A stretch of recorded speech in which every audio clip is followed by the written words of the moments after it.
Broken promises and broken power grids sparked a revolution that a government could not quell. 2019 saw Lebanese protesters take to the streets fed up with everything from pollution to corruption.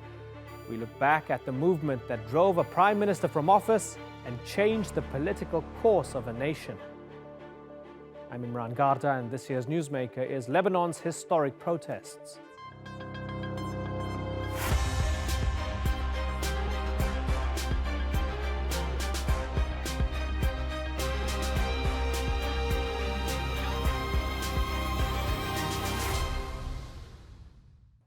This week, we're looking back at some of the largest anti-government protests that have taken place across the globe. Some have been bloody and violent, others largely peaceful. Almost all have affected change, including Lebanon. In October, what began as a way to generate a bit of extra income ended up drawing the ire of an entire nation. The Lebanese government's now reversed decision to tax WhatsApp calls has morphed into a nationwide movement calling for a complete overhaul of the country's sectarian political system. The president insisted the government could not be toppled from the streets. But those words fell on deaf ears as hundreds of thousands of protesters from Tyre to Tripoli demanded a revolution and didn't stop until they got one. Adam Pletz reported from Beirut about how the city's Sunnis, Shias, Druze and Christians united under one flag with one message.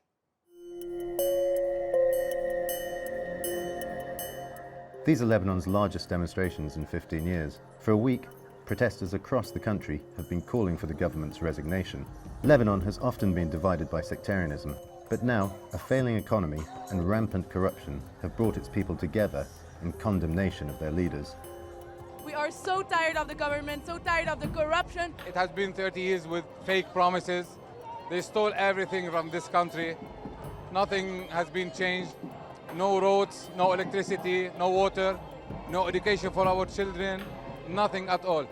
We are not Christians, we are not Muslims, we are not Druze, we are Lebanese, all of us. Shame on you for dividing us. Shame on you. These politicians, they deserve to be in jail. Enough is enough. Gilbert Doumet is one of the founders of Lebaladi, which translates as For My Country. It's an independent political party that aims to break the ties between politics and sectarianism in Lebanon. He ran in the 2018 parliamentary elections, but lost. Socially, economically, politically, we cannot take it anymore. And what's more interesting is that people are saying, you know, it's not only you, it's the whole system that covers you, that you've been sponsoring, the sectarian power sharing system that hasn't served us in any way. This was a dream a year ago, not 20 years ago. 20 years ago was like, it's an impossible dream. Today, it feels real. The same people who were afraid to speak are liberated. I think it's one of the most fascinating moments in probably this country's history. He believes there's a good alternative to the current government. There are plenty of competent, capable, independent, with high integrity people who are ready now to be in power positions and ensure a good plan for the country and ensure a good transition. Have a better political system, have a better economic model, and ensure that people's basic rights are ensured. It's a question of political will, and political will only be created by pressure, by popular pressure. There's one resounding message here, and that's that the people are speaking with one voice. They're united. As you look around you, there's only one flag that you see, and that's the Lebanese one. There's no signs here of party, religious or sectarian affiliations. And that, for Lebanon at least, is unique.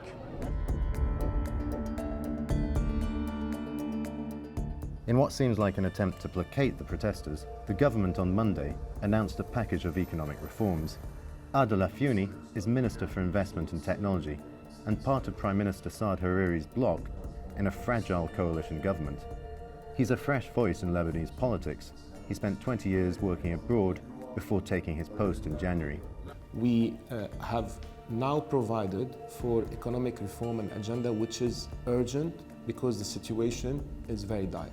And we have to prepare the country for, or we have to set the stage for economic and financial reform and a budget because it's needed no matter what government is in place or what system we have.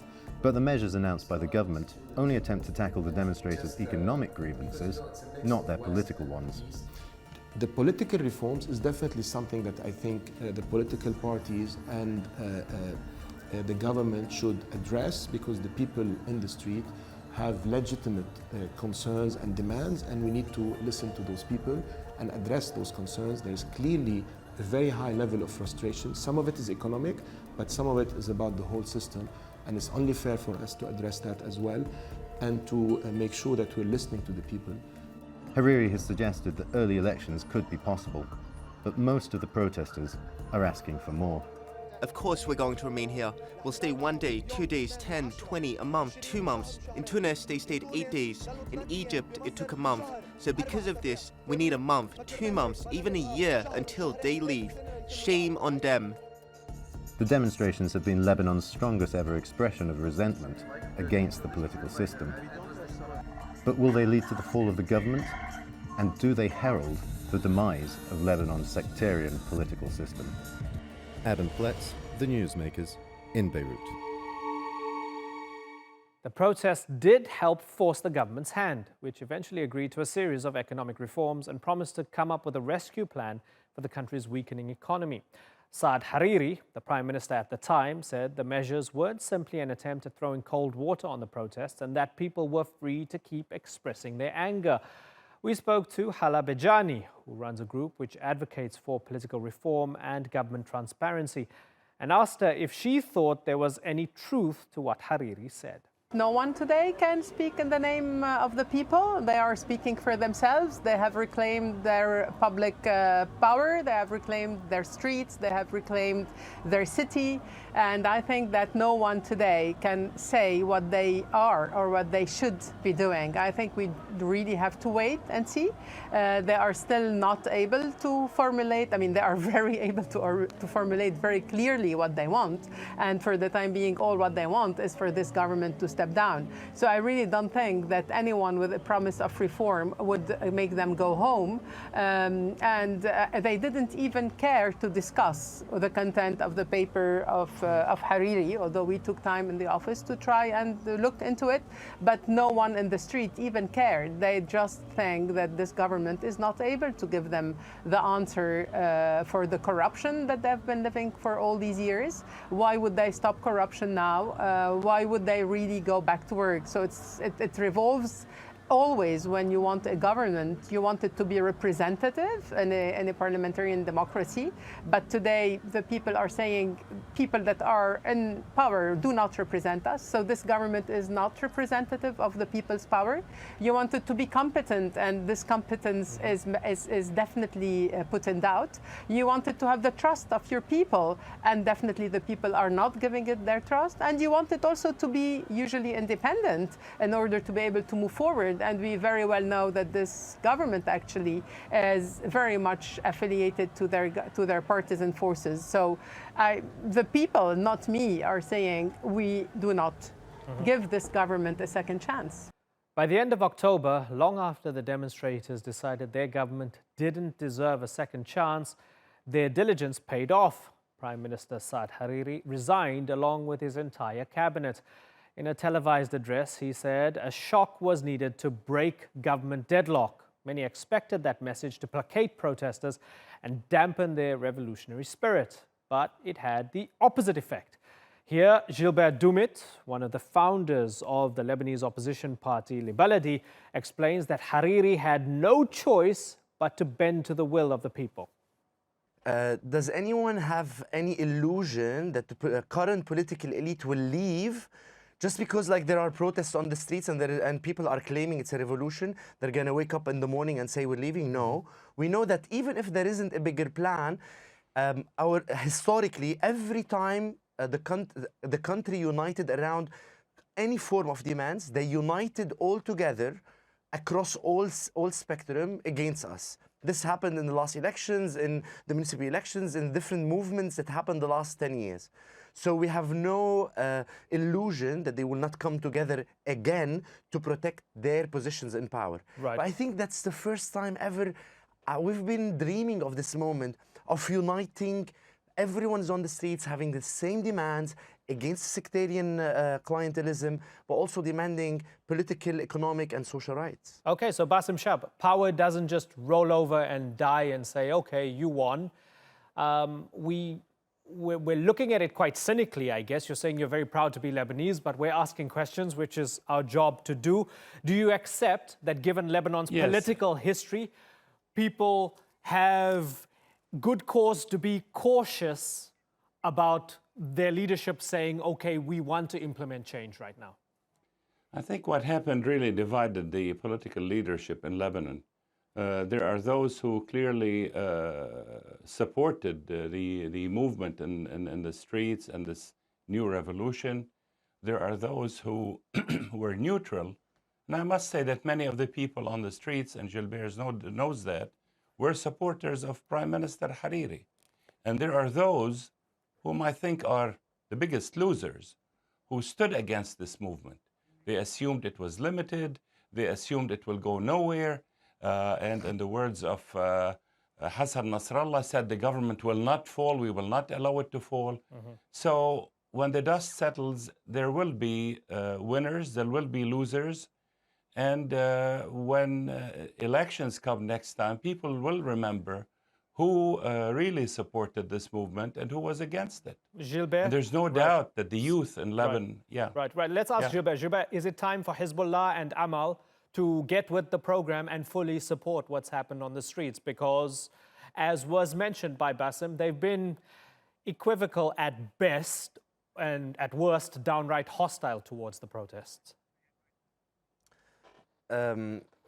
I would like to start just to diagnose the problem. So the problem is not only the Prime Minister and Saad Hariri. So we're talking about a political system that everyone abused. The 6 leaders and the 6 sectarian parties have been abusing and protecting for so long to maintain their economic interests, but also their control over power. So it's not only, and if you listen to the movement demands, it's not only an issue of the cabinet.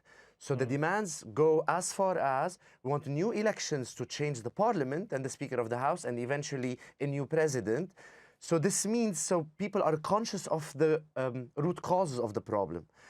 Should Hezbollah and Amal join? They shouldn't join. I think everyone who led us into our crisis should be held accountable. And I hear often, especially international media, okay, let's look at you and look, so you're demanding things that are a bit too far.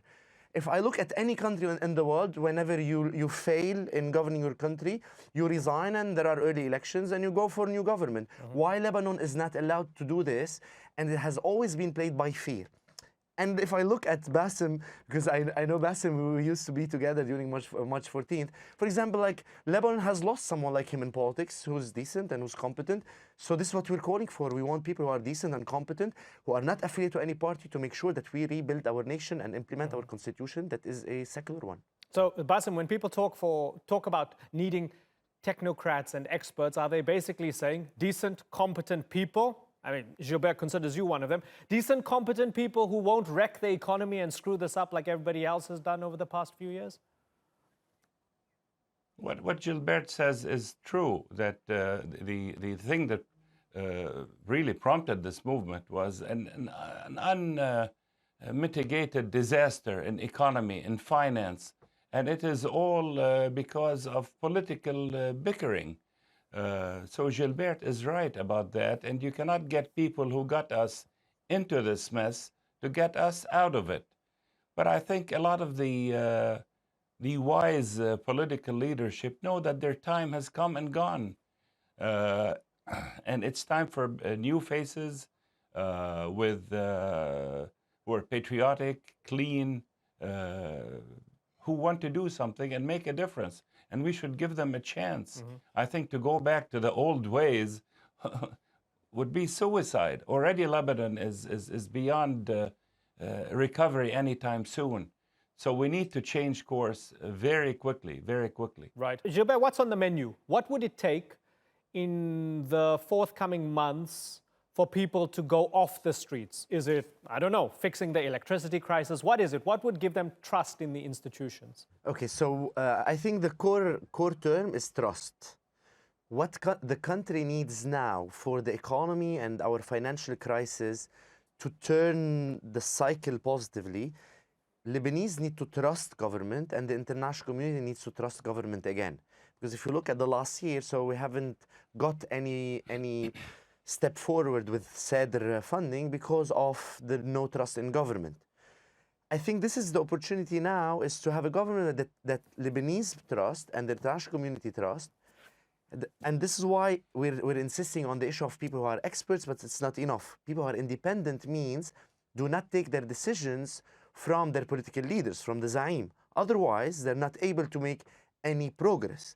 So this is why that's the second one. And there is a third condition that's very important, though it's technical, is the parliament giving this cabinet legislative prerogatives. So it doesn't have to go back to the parliament for three things. One, an early elections based on a law, an electoral law that is non-sectarian, but also that would change the power balance within the sectarian divide. The second thing is take immediate measures on economic, social, and financial measures, because the country is in really deep trouble. And the third thing is make sure that we have an independent judiciary so that we can really seriously start efficiently in accountability and fighting corruption and holding accountable whoever has been involved in corruption.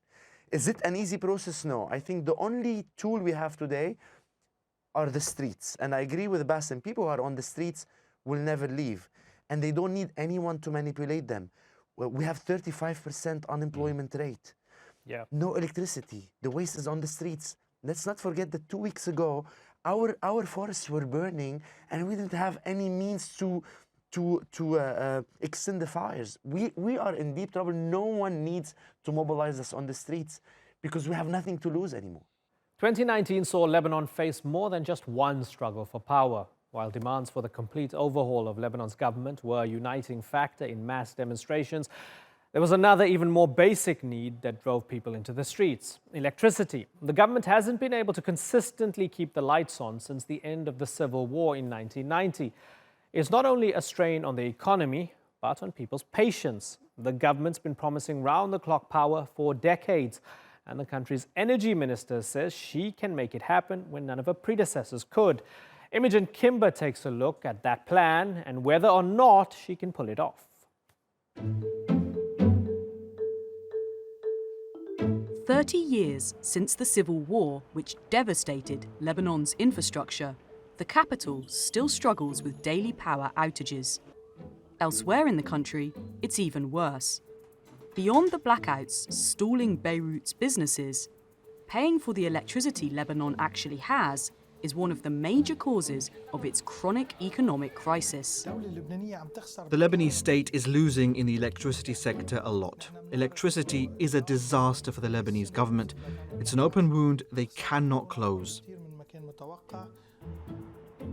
Subsidizing Electricité du Liban, the national electric company, is costing the government over $1 billion per year.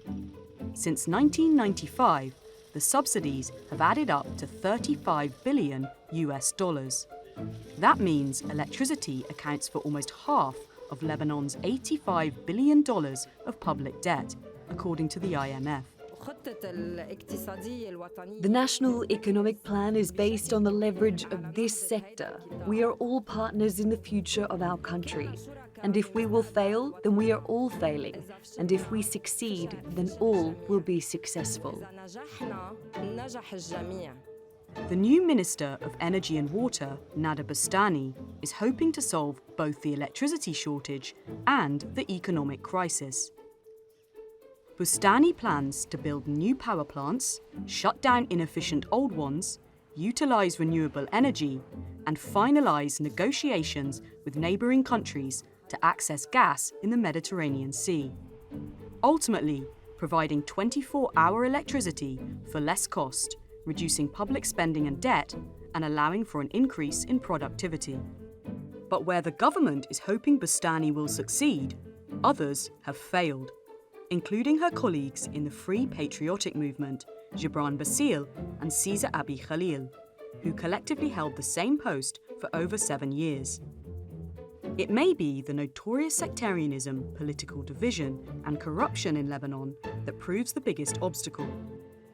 When this floating Turkish power plant was brought to dock, the Amal movement objected that it was a short-term solution. Political opposition to the Amal movement said their motivation was, in fact, to protect the private generator mafia. But after years of waiting for change, these protesters aren't confident improvements will come soon. It's the same warlords in power, and they've been breaking the same promises since 1992 on 24-hour electricity and water. And now the economy and the collapse of the pound, there are hundreds of crises. We're fed up. The people must rise up.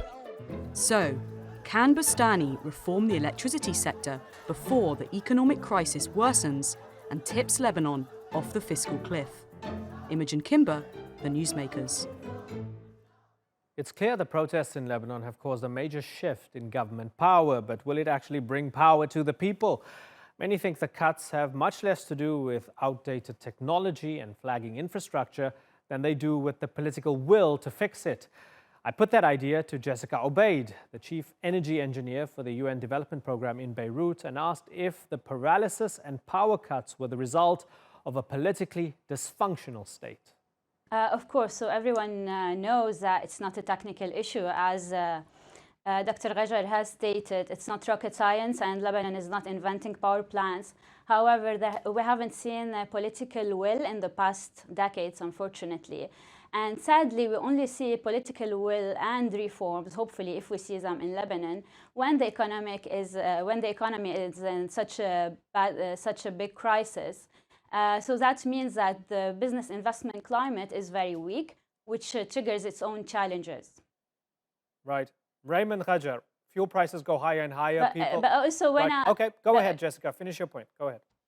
I just wanted to add that it's not the dysfunctioning of the electricity sector in Lebanon is not an island by itself just for the power sector, but it's a result of the political system in Lebanon that has in some way safeguarded power sharing, but it has hindered any kind of political reforms. Okay, and we're going to expand on that in a few moments, but I want to kind of go back to the restlessness on the streets, right?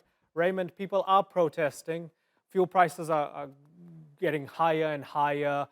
There's a gas station boycott and so on, these strikes, right?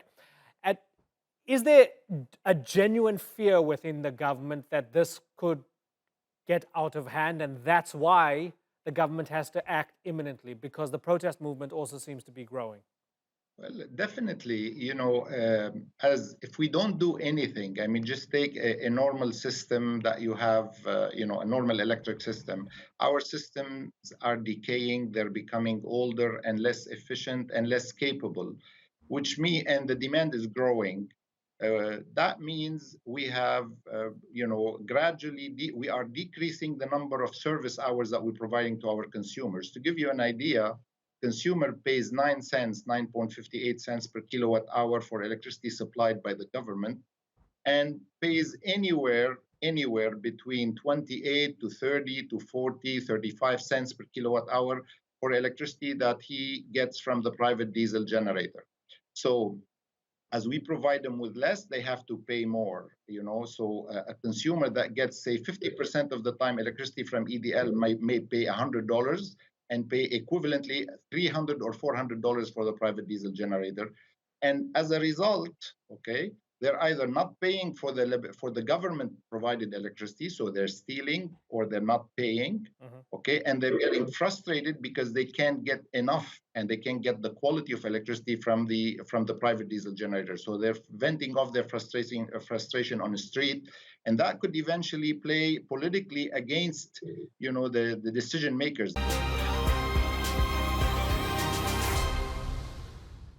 Thanks for watching, but before we go, we'll leave you with some of the most memorable images from Lebanon's demonstrations of discontent.